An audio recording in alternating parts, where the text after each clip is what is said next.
யாக்கோபு 2வது அதிகாரம் 14ஆம் வசனத்திலிருந்து 17ஆம் வசனம் முடிய விதமாய் வாசிக்கின்றோம். விசுவாசத்துக்கும் கிரியைகளுக்கும் உள்ள சம்பந்தத்தை யாக்கோபு மிக அழகாக படம் பிடித்து காண்பிக்கிறார்.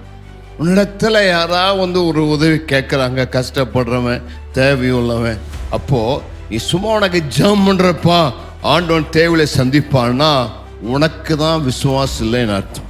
ஏன்னா உன் விசுவாசம் செத்த விசுவாசம். இப்போ யாக்கோபு சொல்றாரு, நீ உண்மையா ரட்சிக்கப்பட்டிருந்தீன்னா ஒரு மனுஷன் உன்னிடத்தில் தேவையோடு வரும் பொழுது அந்த தேவையை சொல்லும் பொழுது உன் கிரியைகளை வெளிப்படுத்துகிறாய். ஆகாரம் இல்லாதவனுக்கு உன் ஆகாரத்தை பகிர்ந்து கொடுக்கிறாய். வஸ்திரம் இல்லாதவனுக்கு வஸ்திரத்தை கொடுக்கிறாய். அவருடைய குறைச்சல்ல நீ பங்கு பெற்று அந்த கிரியை வெளிப்படுத்துகிறாய். அதுதான் விசுவாசத்தின் கிரியைகள். அதை நாம் செய்யும் பொழுது தேவன் நம்மில் பிரியமாயிருக்கிறார். கர்த்தருக்கு மகிமை உண்டாவதாக.